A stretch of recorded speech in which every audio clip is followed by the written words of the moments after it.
You are Locked On Texas Tech, your daily podcast on the Texas Tech Red Raiders. Part of the Locked On Podcast Network, your team every day. Great to be with you again on Locked On Texas Tech on the Locked On Podcast Network, your team every day, always free and available on YouTube or anywhere you get podcasts. Now the number one sports podcast network in the world. Thanks as always for making us your first listen. Today's episode brought to you by FanDuel. And if you want to be right in the middle of the action this season, visit FanDuel.com and place your NFL live bets all season long. With the only Chris Level, I'm Casey Cowan. Hope it was a fantastic Christmas for you all wherever you spent it. We're back on the other side now, focused on Miami, Florida. It's January 1, of course, for Tech and the Oregon Ducks from the Orange Bowl. And Chris, on today's episode, I want to get into a bit of an Oregon focus from their view. We're going to take a listen to their head coach, Dan Lanning, talking about a couple of different things as it relates to this game, as it relates to Texas Tech. We'll get to this format that we're all experiencing this within, and Coach Lanning has some thoughts on that. One of those to include, this game should be played in Lubbock. We'll get to that coming up in just a moment.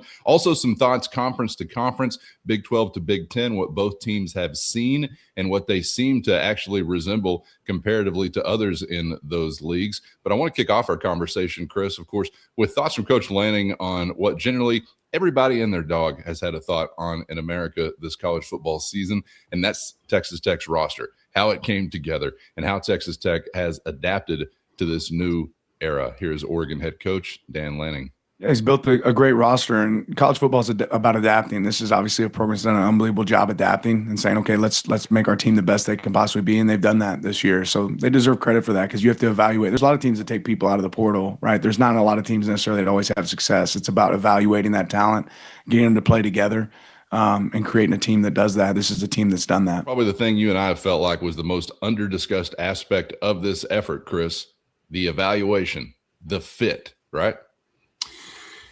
Well, so most of this season, you have been playing against teams that haven't had the ability to maybe do what you have done, even if they could identify and develop. But you're now playing a head coach that lives in the same zip code, that absolutely gets it, understands the dynamic, understands it's not as easy as some are suggesting, and is well resourced and has had the ability to use those resources. And I go back to because I think the one common opponent here between these two teams was Oklahoma State. And if you remember back to that game against Oklahoma State, it was up in Eugene, and that's when Mike Gundy kind of made some commentary or made some comments about how much Oregon's payroll was and threw out a big number. And I think Dan Lanning said all the nice things that week. Hey, man, but I think they probably used that as motivation, and then it ended up beating Oklahoma State by like 800 points. But this is Joey and Coach Lanning here are two guys that are very fortunate. They like their current jobs because they are allowed to play in a different sandbox. But Lanning, of all people, he absolutely understands all the dynamics that go into this. It's not as easy as having just a ton of resources. It's how do you use it, because there are more programs that have resources that have used them poorly than have them and have used them correctly. We're neighbors with two of the best at that. That's right. That's right. And so I appreciated Coach Lanning's comments, because again, he's living in the same zip code. He gets it. He understands the dynamic that it comes with it. One, the expectation. Two, the fit and the culture piece. And it's not lost on me that Isaiah World and Alex Harkey are the Oregon starting left tackle and right tackle. And these are two players that I think were absolutely in conversations with Texas Tech, or Texas Tech was having conversations about them back in December. And so as two of the top offensive tackles in the country, and they both ended up at Oregon. Harkey even he came from Texas State, so there's a lot of mutual kind of knowledge, and that Clay McGuire was very familiar with Harkey, who'll be the right tackle for Oregon. But it just kind of goes to show you that these are two programs I think are kind of playing at a different level right now and operating at a different level. But yeah, Coach Lanning, I don't want to say that again, but he clearly grasps all the dynamics that have gone on in Lubbock, Texas of everybody. And I think there's a great mutual respect from afar from Joey toward Coach Lanning. I think Dan Lanning is a younger version of Joey, or Joey sees a lot of himself in him, a juice guy, a positive guy, innovative and all those kinds of things. So I think there's a lot of mutual respect, and it sounds like there's some coming back Texas Tech and Joey McGuire's way too from Coach Lanning. A guy I generally have a lot of respect for just as a college football fan. I view him as somebody that's a positive part of college football. He's a younger guy, so he's got a little different perspective, maybe just due to that fact. But in general, when he's sharing his perspectives, bigger picture-wise on the state of college football or the postseason or whatever, I generally find myself agreeing with him. So for I don't watch him all that closely, and clearly we haven't seen him head-to-head in a few years. But I have a positive impression of Dan Lanning as a realist of sorts. And sort of talking about, I think, maybe a vibe, Chris, that probably a lot of us actually share, in that it's not necessarily that we like it this way, but if it's going to be this way, why would you not try to be using every angle to compete and be the best that you can while the circumstances are this? So clearly two programs who are doing just that. I am kind of curious as well, and we've already had a lot of conversation back and forth, whether among Matador Mobsters or in the YouTube comments, about this conference aspect. And Chris, I know that was something that you were talking about whenever you did the crossover episode with Locked On Ducks, just about kind of the quality of resume and quality of wins and yada, yada, yada that you may want to debate from Big 12 to Big 10, from Texas Tech to Oregon. Let's take a listen to Dan Lanning talking about the conference perspective and how that applies to what he sees simply from Tech as a football team. Regardless of what conference you're in, are you playing a high level of ball? And these guys play a really high level of football, right? And they've not just played opponents, they've dominated opponents, right? And to not dominate the way that they've dominated speaks volumes about what kind of team this is. So there's a ton of respect for them because they've got the winning formula, right? They protect the ball, they attack the ball on defense, right? They create explosives on offense, they prevent explosives on defense, they play really good special teams play. I think all those things show up, and you say, what's a good football team? Like those are the attributes. They have those attributes. A lot of ways, Chris, we understand that very well in Lubbock because of the type of teams we've watched before. We've had some fun seasons and there's some high flying offense, but in the back of your mind, you're thinking, whoops, there's this important area. Maybe we're not up to snuff within. So regardless of conference, I like what he's pointing out there. There are common characteristics year to year. You kind of touched on this going into the season. Hey, you want to be a top 30-ish, top 40-ish OND, yada. You remember those combos, and Tech is fitting that bill, obviously. This is a big narrative game, for really, I guess, for both programs in many ways. But that's one of the main narratives on Texas Tech's side of things, or people talking about this game nationally.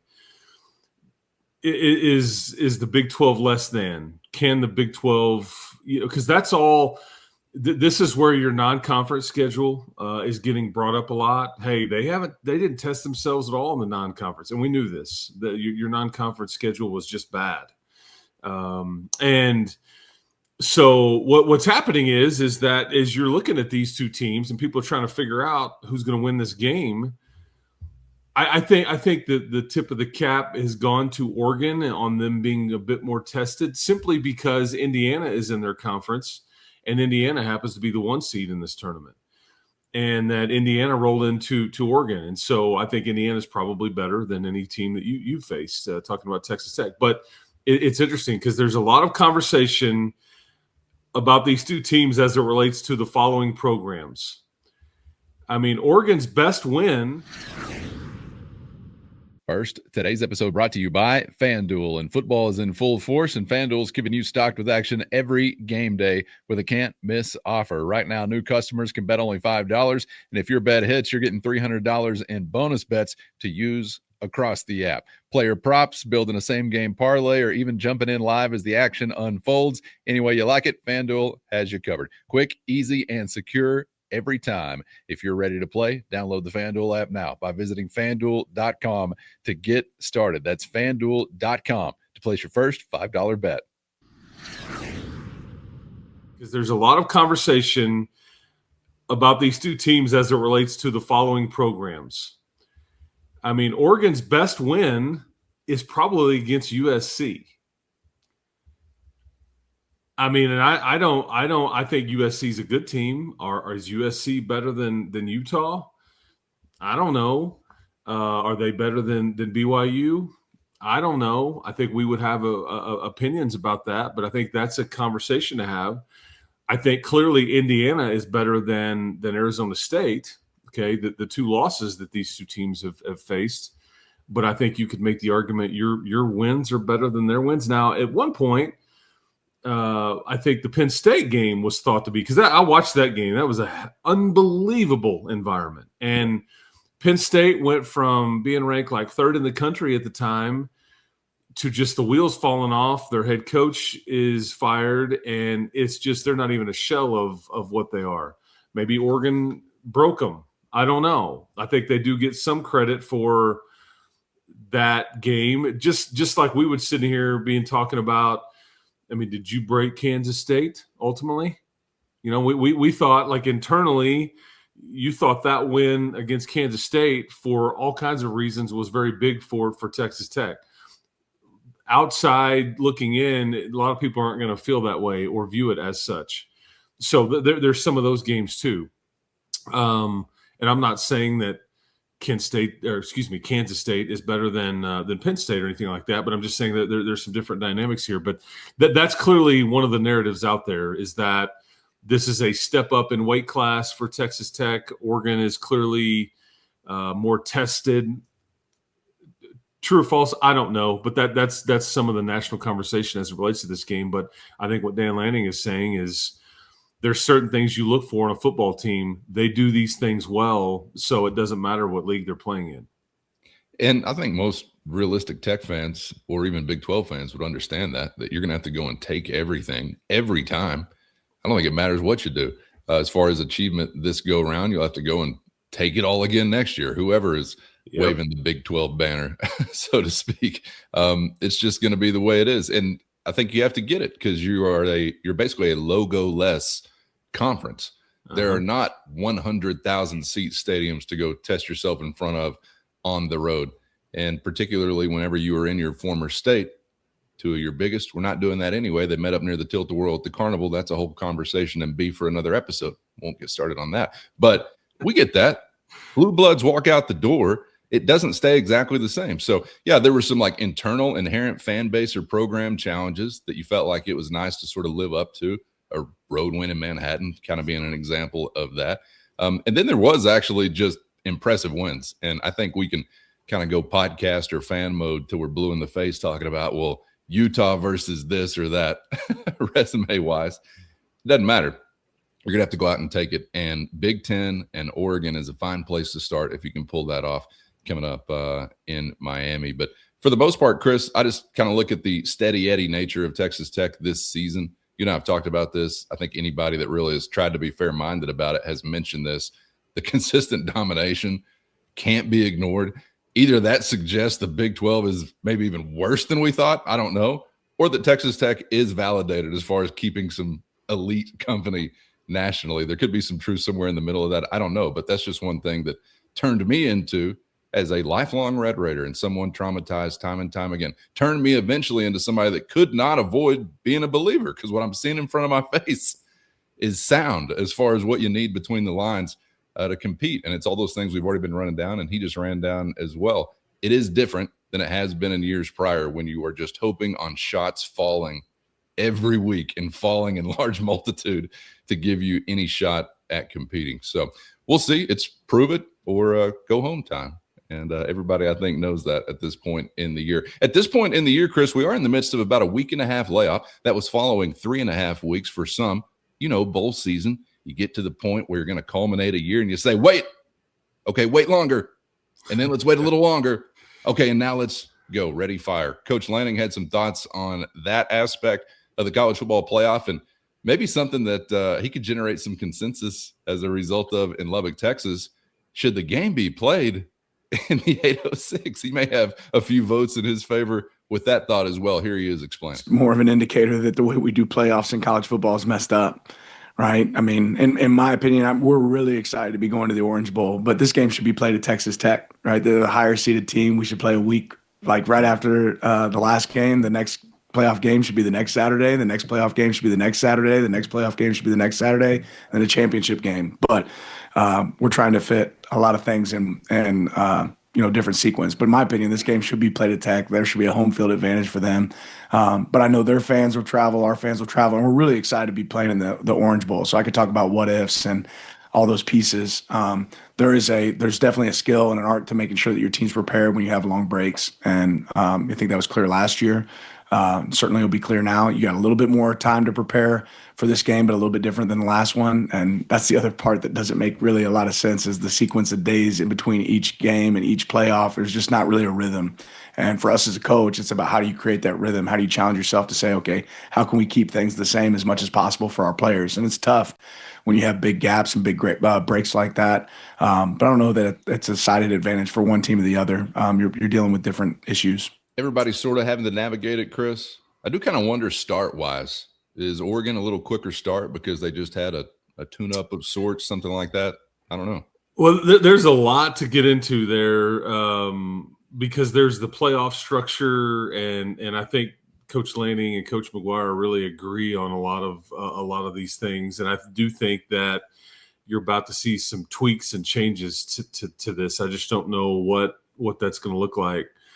And then there's the other dynamic that he's talking about is just the lengthy layoff. Obviously last year they were the Indiana of the tournament and sitting there waiting on an opponent and getting to go to the Rose Bowl, which was a perfect situation for them. And then they just got blown out. The game was just over mid second quarter, and all you can point to is it's like this whole season. It's all there, and then in a quarter and a half, it's just poof, gone. So I think they have been going to end up have been on both sides of the equation on the getting the bye and not the bye, and the lengthy layoff. I'm sure that he's got some different ways to go about it, but that's the trickiest thing for Texas Tech is just the 3.5 to 4 weeks between games, and you have to remember how to play football when you get going. And you won't know until you know. They all know that there's a layoff. They all know that, hey, you'll need to start fast. Hey, this is going to be a different deal. There's a lot at stake. I mean, you know all these things, but sometimes it takes a sec. And if it takes too long, sometimes it's over, as Oregon found out last year. So I think Joey has talked to everybody he knew that has gone through it or had advice on how to practice 3 weeks before, 2 weeks before, the week of, exactly when to take the break, how to handle it once you get on site. I mean, all the things, but you just kind of have to read your team and have to tweak it to fit what would be best for you. And again, I do think that the lengthy break has been great for Baron Morton. I don't mind saying that. I think that's the main positive, and anybody else that was ailing, but him specifically, because I think he'll see a different player on New Year's Day than we had seen, and I think it will be nothing but a benefit to him. And maybe he overcomes any sort of rust because he's got some more juice and is way more mobile and back to himself. Maybe that. So, but that's a huge thing. That's probably the biggest worry going into this one on the Texas Tech side of things. It's just what does that look like? And it's a total unknown. It's a total unknown. The thing for Oregon, we talked about body clocks going literally from Eugene to Miami, Florida, is just, it's a long trip. And then the different time zones and, Coach Lanning's like, hey, man, they got a football field there. We'll be good. We've traveled all year. I'm not worried about that at all. But that, and as where Joey could say, I'm not worried about the length of layoff. We'll be fine. I got a mature team. I got an old team. They know what's at stake, all that stuff. But you just don't know until you know. So maybe some of that cancels each other out. I have no idea. Then there's the whole coordinators thing for Oregon too that we have been monitoring as well that I think is advantage Texas Tech from that standpoint. So, but yeah, the playoff dates though, I think that if people like Coach Lanning and Coach McGuire and enough of the voices start to speak up, and I do think there's a pretty good chance that.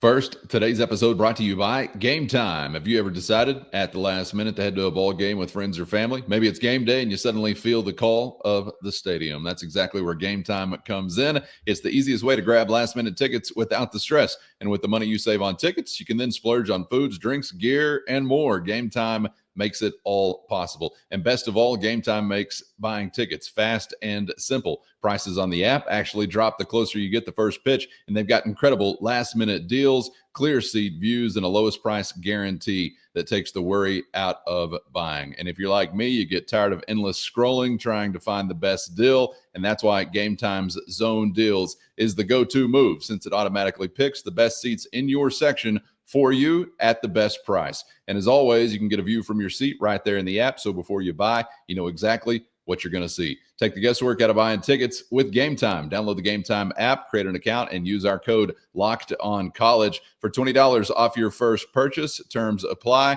Again, create an account and use our code LOCKEDONCOLLEGE, Locked On College, for $20 off. Download the Gametime app today. Last minute tickets at the lowest price, guaranteed. This thing could get, because it's going to get expanded. It's going to get tweaked to where there's not 2 group of 5 teams going in there.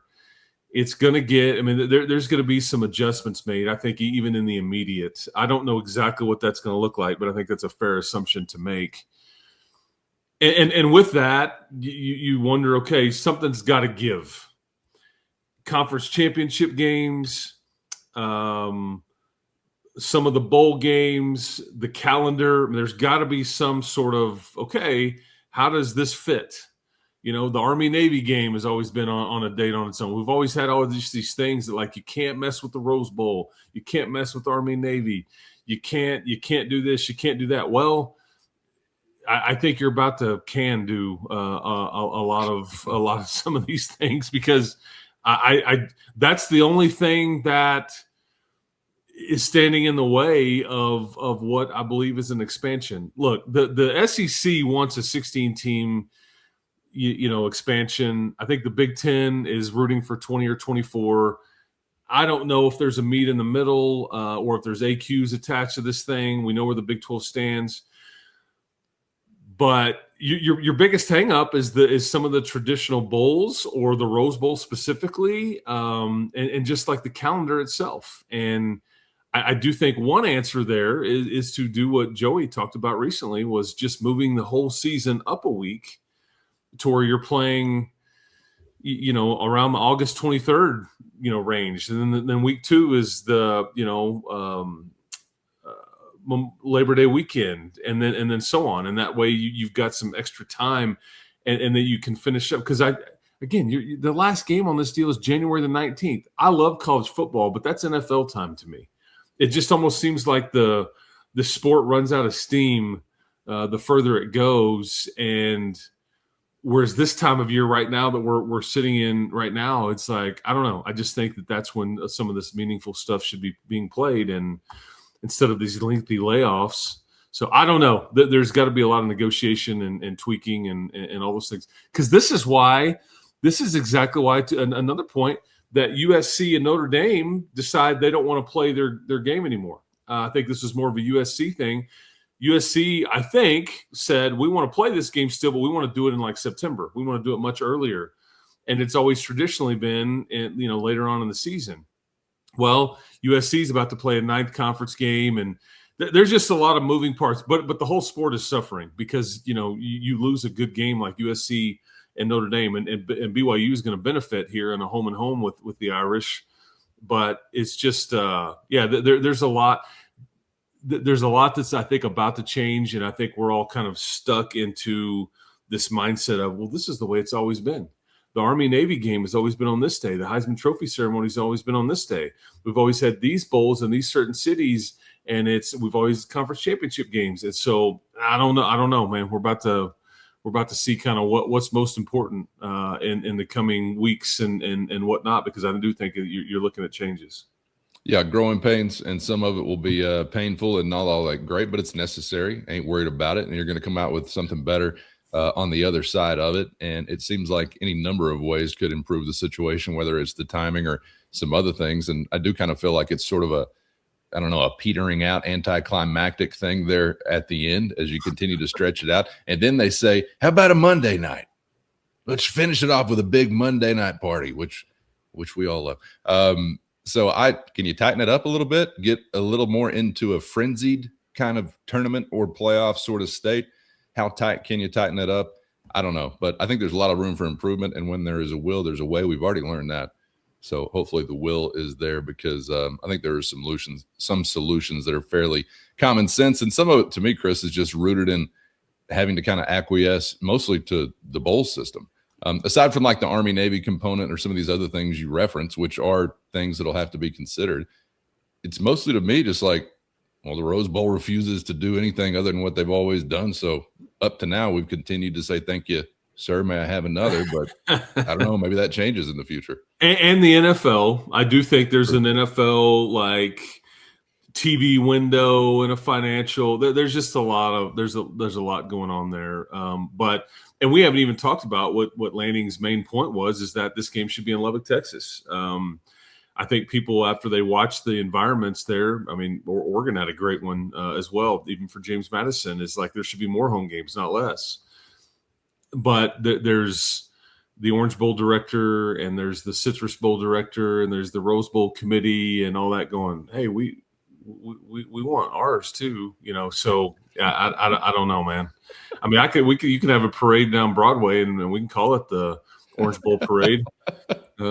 I mean, we could put people on the Tournament of Crickets parade. Wave. Yeah, absolutely. I mean, you know, they do that July 4th parade, and they got those Shriners riding those go-karts around everywhere. I mean, we know how to show America a good time. That's what I'm saying, Shriners out there working. Absolutely. I mean, I do feel like, Chris, there's nothing I think of more like that I want more when I'm watching a college football home game than a sterilized domed NFL stadium. Like, why couldn't this be there? This is not that much fun. So, yeah, I think there's room, again, for expansion on many fronts as far as like more home games or whatever it might be, but also still preserving some things. Hopefully there's a consensus builder out there leading some of these efforts that can get folks on the same page. Much easier said than done. I certainly understand all that. But we're making progress. We can say that. Century plus overdue, making some progress. And again, just some growing pains. So don't throw the baby out with the bathwater just because it's a little uncomfortable stretching those legs out right now. You know what I'm saying? I think that's an analogy that holds water. Sure, absolutely. Or is thrown out. Either way. I'm kind of like that Monday night national championship game. I'm petering at her at the end. What a fine time to wrap it up. Chris, appreciate your time, my man. And boy, howdy, we got a game week upon us when we reconvene.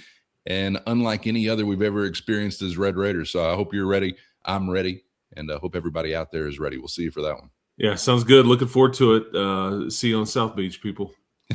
Get subscribed on YouTube or anywhere you get podcasts so you never miss an episode. First time that's ever been said on this episode, I think, to wrap up a Locked On Texas Tech. And maybe the only time. Yeah. Combo. Yeah. We'll be back maybe in just a few weeks. Okay. I don't want to get too crazy dreaming too big of dreams just yet. Thank you to the everydayers for always riding along. The Matador Mob as well. Hit our show notes and find a link to a free 14-day trial. If you're interested in joining that crew, your direct line to Chris and myself with one-on-one text sent straight to your phone. For Chris, I'm Casey. Thanks as always for the time. And we hope to see you back for the next round on Locked On Texas Tech.